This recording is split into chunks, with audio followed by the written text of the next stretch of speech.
Hey guys, it's Sean O'Connell, the Managing Director here at CinemaBlend, and we are back for another reaction episode to The Mandalorian. We're up to episode number 5 of what I believe is going to be 8 episodes in this series. Go back and check out my reactions to the previous 4 episodes of The Mandalorian if you're using this to sort of catch up, or to see me react to the beautiful baby Yoda who has taken over pop culture, completely overwhelmed him by storm. So, before we dive into that, you guys know the drill. Go down, hit subscribe, turn on your notifications. We're playing around with a really cool reaction series on the CinemaBlend YouTube channel like this. There's a whole Game of Thrones. You can watch me watch the entirety of Game of Thrones if you want to. Obviously, we're building on The Mandalorian. We're looking for the next show that we should watch. So go down to the comments. Let us know what shows you want to see me watch. Let us know what you think of The Mandalorian. Hit subscribe. Turn on your notifications. Every time we drop a new video here on CinemaBlend's YouTube page, you'll be the first one to hear about it. You can come watch it with me. We'll get into The Mandalorian. We'll talk Baby Yoda. We'll talk about Star Wars in general. But now it's time for episode 5, so let's dive right in together. Finally, space action! I might let you live. I'm waiting on Baby Yoda to help him. I think he's not that powerful. Or as powerful as he will eventually get. Hold on. I can bring you in warm, or I can bring you in cold. Nice throwback. Oh! Oh! That's my line.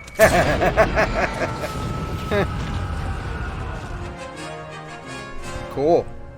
Good start. This is like crack cocaine for Star Wars fans. Like, it's just the coolest Star Wars action.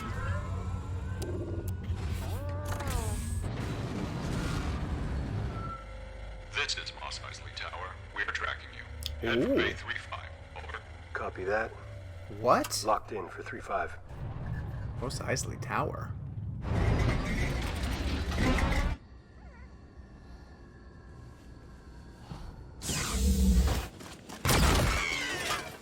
Hey! Just keep them away from my ship. Yeah? You think that's a good idea, do you? Let's look at your ship.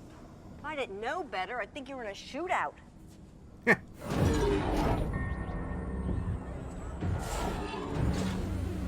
Wait a second. Wait a second. We were here. Wait, where did I see this in a trailer? Now I'm confused. Now I'm forgetting how much of this I've seen. Shh. Wait. Grab my blaster rifle. You didn't bring the kid with you? No, I guess you didn't. Ah!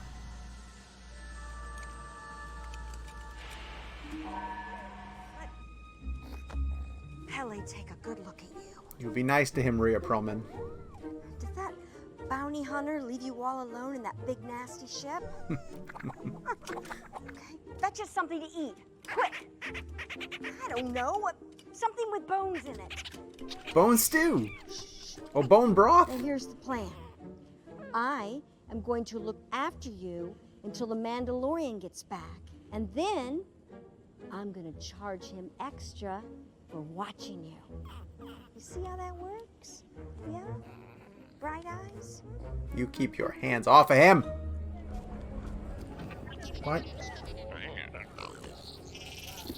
I'm looking for some work. Unfortunately, the bounty guild no longer operates from Tatooine. Are you kidding me? Think again, Tin Can. You're looking for work. Have Oh, a seat, my friend. oh my gosh. Name's Toro. Toro Calican. Oh boy. I just got goosebumps. Picked up this bounty puck before I left the mid-rim. Good luck with that. Wait. I thought you needed work. Fennec Shand is an elite mercenary. She made her name killing for all the top crime syndicates, including the Hutts. This is my first job. Huh. You can keep the money, all of it. I just need this job to get into the guild. Meet me at Hangar 3-5 in half an hour. Bring 2 speeder bikes. And give me the tracking fob. Don't worry. I got it all memorized. That's a problem. Don't do that. Half an hour. Well, that's a great bit of nostalgia. Return to the cantina. That's amazing. It looks just like it does at Galaxy's Edge, too. If you guys haven't been to Galaxy's Edge, they built the cantina, and it looks exactly like that. Do you have any idea how long it took me to get it to sleep? Give him to me. Not so fast. You know, I didn't use any droids as requested, so it took me a lot longer than I expected. But I figured you were good for the money, since you have an extra mouth to feed.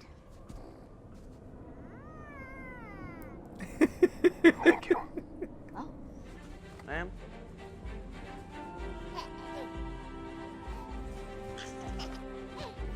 How dare you ignore Baby Yoda?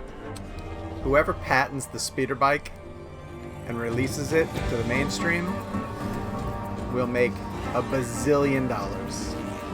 Elon Musk, are you listening? Stop with that stupid truck thing that you designed and do these. Do these. Look. Up ahead. Tusken Raiders. I heard the locals talking about this filth. Oh my god. Tuskens think they're the locals. They best keep their distance. Yeah? Why don't you tell them yourself? Huh.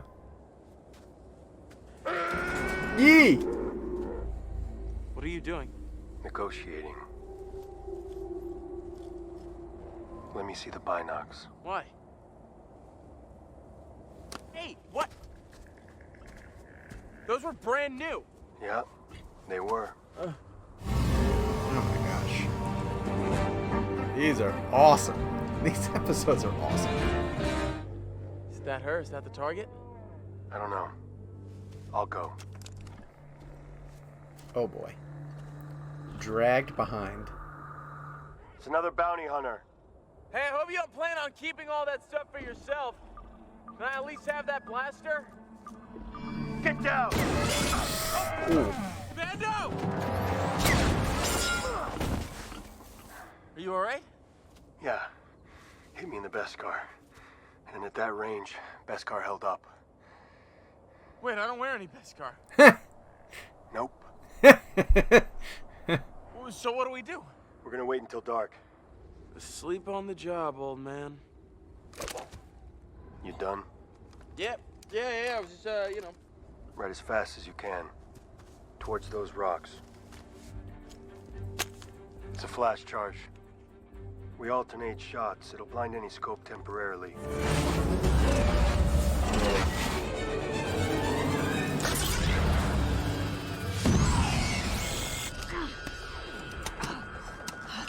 This is the first time that this has looked TV quality.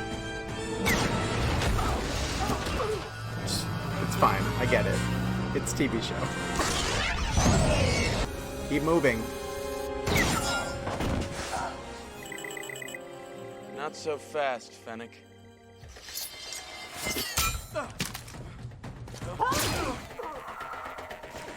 It's gotta be better work for you, Mando. Nice distraction. Sometimes when this show goes dark like this, it's not quite Game of Thrones dark, but it's dark. It hides some of the details. I need you to go find that dewback we saw. And leave you here? With my bounty and my ride? Yeah. I don't think so, Mando. Okay. I'll do it. Oh, look, the suns are coming up. Quiet. I mean, it seems like he's calling all the shots. Shows what you know. I hired Mando. This is my job. Bringing you in will make me a full member of the Bounty Hunters Guild. You already have something the Guild values far more than me. You just don't see it. A Mandalorian shot up the Guild on Navarro. Took some high-value target and went rogue. That Mandalorian. Like I said, you don't see many. I would be terrible at bounty hunting. I'd believe everybody. Like this dude. He's gonna be terrible at bounty hunting. Come on, kid. You're better than that. Thanks for the tip. Well, he's seen the kid, so he's going back after the kid.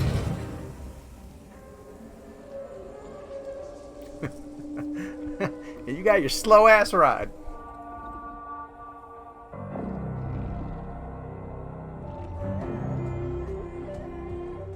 Took you long enough, Mando. You're an idiot, kid. He's gonna put it right Drop between your your blaster eyes. and raise him. Kid, you're not even a challenge. He can blowtorch you. You're smarter than you look.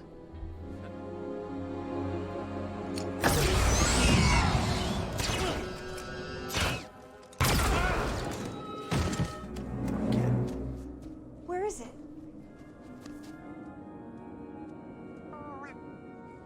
There you are. You hiding from us, huh? No, that was really loud for your big old ears, wasn't it? Aw, it was. It's okay. So I take it you didn't get paid.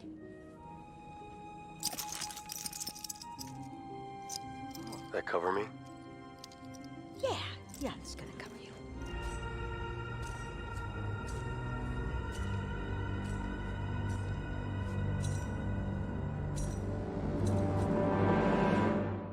God, I do love that score. I do love that score, and I can listen to that score on a loop as we wait for new episodes of The Mandalorian. Okay, so this is the first time I'm going to be ever so slightly critical of The Mandalorian as a series so far, as a whole.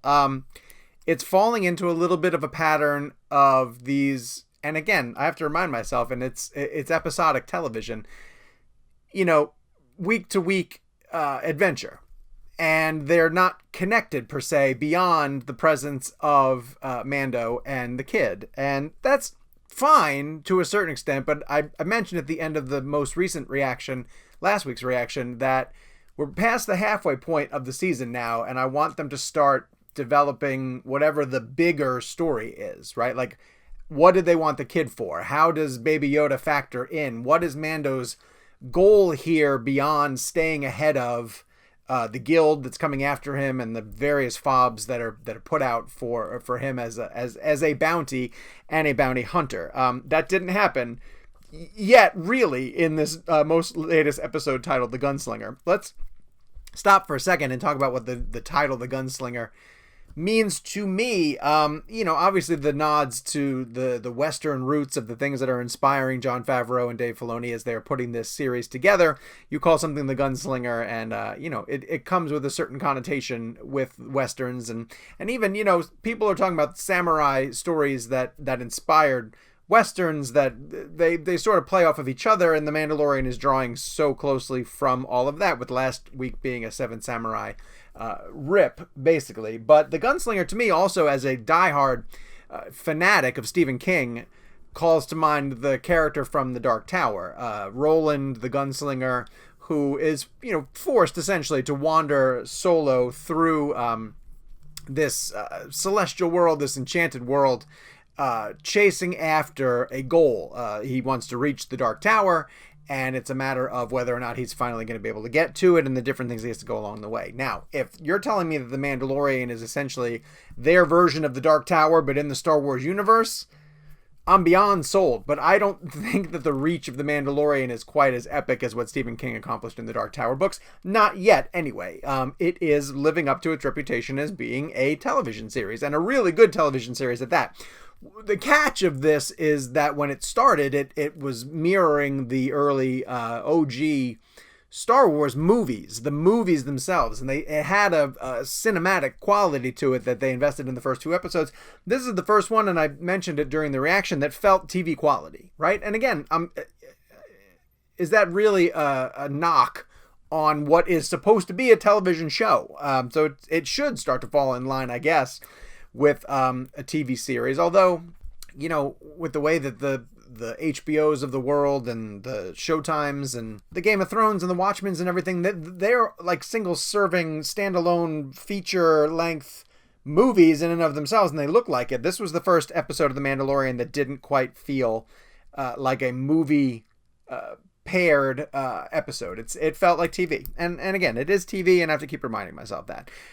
However, what it's able to do is tap into the nostalgia that comes with being part of the Star Wars universe. And so, yes, while this was another standalone mission that didn't necessarily have Mando any further along in his journey along the way from where, at the end of the episode, from where he was when it started. It's still a solo standalone episode that basically takes place inside the world that we know from A New Hope. And the nostalgia element for Star Wars fans of that alone, I think is going to be really, really cool. Like, going back to Tatooine is amazing, to the point where, like, once it started, if you watch my reaction, I was like, are we really, is this actually Tatooine? You hear Mos Eisley Tower, I guess there's an airport there, and you think, oh my gosh, is this actually it? And then you're in the cantina, and then of course you meet Toro Calican, and he's in the Han Solo pose. And you start to look at the wall behind him of, like, is that where Greedo shot first? Who shot first in this one? Is the Mandalorian going to answer that age-old question?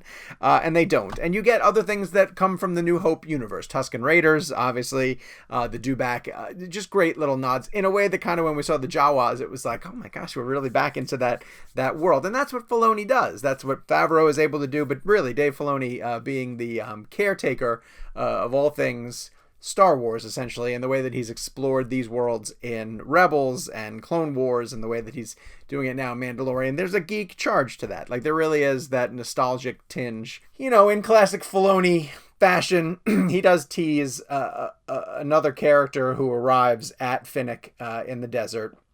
Doesn't show you who it is. So I'm starting to rack my brain about, like, who might be on Tatooine in the post-Return of the Jedi era. No one's really jumping to mind for me necessarily, so it's time for you guys to go down to the comments and start to weigh in with your speculation about who might that be. Who showed up in the deserts of Tatooine and stood over or kneeled down over Fennec Shen, who is this classic assassin, and might be the next big bad that Mando's going to have to go up against in episode 6. Hopefully it's someone who has some staying power. Because again, we're meeting these interesting characters, whether it be Fennec Shen or the character that Gina Carano played last week, and they're only around for an episode. You know, they contribute to Mando's journey temporarily, and then he dispenses with them or moves on with the rest of his life. And I kind of would like to see some of it string together and be part of the larger tapestry. Hasn't happened yet. Maybe that's not the direction of the show. Nostalgia, Tatooine, cool to go back and revisit that. A lot of fun, but I personally am waiting for more of the bigger story to play out. I've run through enough of, hey, this is great to be back in Star Wars, and now I want it to become its own thing. You know, now I want it to become a story that I can get invested in, The Mandalorian, and not just like the Buffy the Vampire Slayer model of a new big bad every single week. We'll see what the back half of the season continues to play out. We'll see how the last 3 episodes, 6, 7, and 8, continue to do for Mando and the kid, and what will be revealed. What did you guys think of the episode? Obviously, I want to hear your thoughts on the newest episode. I want to hear, as I mentioned, your speculation about who that character might be in the very last shot. What did you think of Dave Filoni's direction? Did it also, to you, feel a little bit more like TV than the previous episodes have? And again, sometimes you get these sort of, they're called bottle episodes, where a production is able to save some money on the creation of a single episode so that they can use some of that budget later on to have a big blowout at the end. I think Breaking Bad was really famous for doing that. Go down to the comments. Tell me what you thought about episode 5 of The Mandalorian, The Gunslinger. Any Stephen King fans out there as well, too, as my Star Wars fans? While you're down there, again, you guys know this. Hit subscribe. Turn on your notifications. When you are subscribing to CinemaBlend's YouTube page, you're basically telling us that you really like the content that we're producing here on a daily basis, and you want to sort of keep track with these cool things that we get to do, like these television episode reactions and recaps and a lot of other speculation videos that we do. And once you have the notifications on as a subscriber, you'll be the first ones to hear about new videos that drop, and then you can come watch them with us right away.